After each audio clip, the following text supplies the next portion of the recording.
चलिए अब हम देख लेते हैं उत्तर प्रदेश का फिजिकल मैप, मतलब नदियों के बारे में। हालांकि यूपी पूरा उत्तर प्रदेश जो है वो मैदानी क्षेत्र में आता है, यहाँ पे कोई पठार क्षेत्र नहीं है, लेकिन क्या है मैदानी क्षेत्र में आता है। ये वाला जो एरिया है, ये जो क्या कहते हैं इसे, बुंदेलखंड का जो एरिया है वो थोड़ा पथरीला क्षेत्र आता है, लेकिन वो पठारी क्षेत्र में नहीं आता है। ये वाले एरिया में क्या है, डाकुए पाए जाते थे उस जमाने में।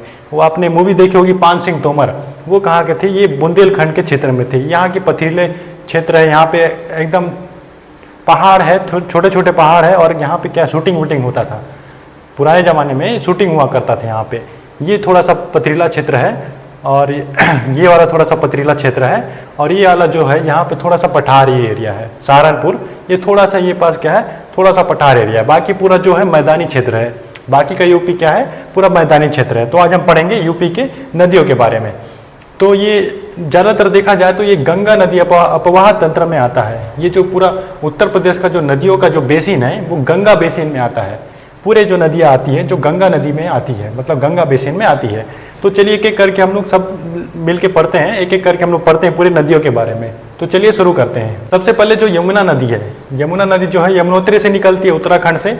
तो ये उत्तराखंड से आती है और ये क्या बॉर्डर बनाती है, ये हरियाणा और ये उत्तर प्रदेश का बॉर्डर बनाते हुए इधर बॉर्डर बना के ये नीचे की ओर से आती है, और ये कहाँ मिल जाती है, गंगा में मिल जाती है। मतलब ये प्रयागराज में गंगा में मिल जाती है।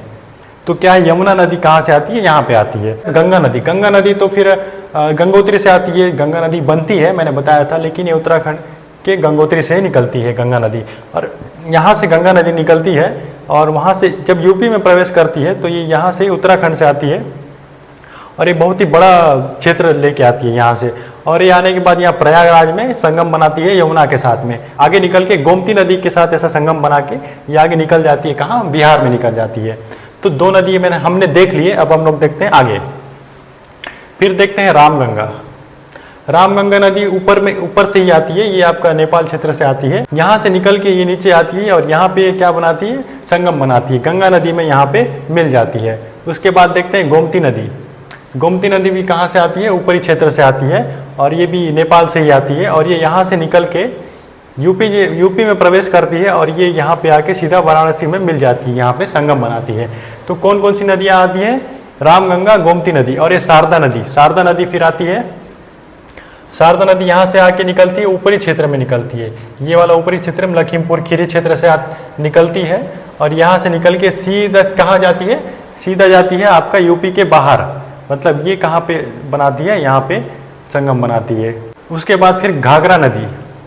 घाघरा नदी भी आती है ऊपर से नेपाल से, और ये आने के बाद यहाँ पे शारदा नदी पे मिल जाती है, संगम बनाती है, और शारदा नदी यहाँ पे आके सीधा यहाँ पे गंगा नदी में मिल जाती है, कहाँ, बिहार में। फिर आती है राप्ती नदी। राप्ती नदी भी ऊपर क्षेत्र से आती है, और ये किस में मिल जाती है, शारदा नदी में मिल जाती है। राप्ती नदी भी कहाँ मिल जाती है, शारदा नदी में मिल जाती है। और फिर ये कहाँ चल जाती है, यूपी के बाहर। यह गंगा नदी में नहीं मिलती है, लेकिन कहाँ, यूपी में नहीं मिलती है। शारदा नदी जो है वो गंगा नदी में मिलती है, लेकिन यूपी में नहीं मिलती है। उसके बाद फिर आती है गंडक नदी। गंडक नदी जो आती है वो ऊपर से ही आती है नेपाल से, और ये यहाँ पे आके बिहार में मिल जाती है। बिहार में ये गंडक नदी क्या करती है, तबाही मचा देती है। गंडक नदी क्या, बाढ़ आता है तो बिहार में पूरा तबाही मचा देती है। और एक नदी आती है कोसी नदी, और एक नदी आती है कोसी नदी। बिहार का शोक किसे कहा जाता है, कोसी नदी को कहा जाता है। ये गंडक नदी और कोसी नदी क्या करती है, बाढ़ लेकर आती है और बिहार में इसे डुबा देती है, मतलब बिहार में बाढ़ का कारण बनती है।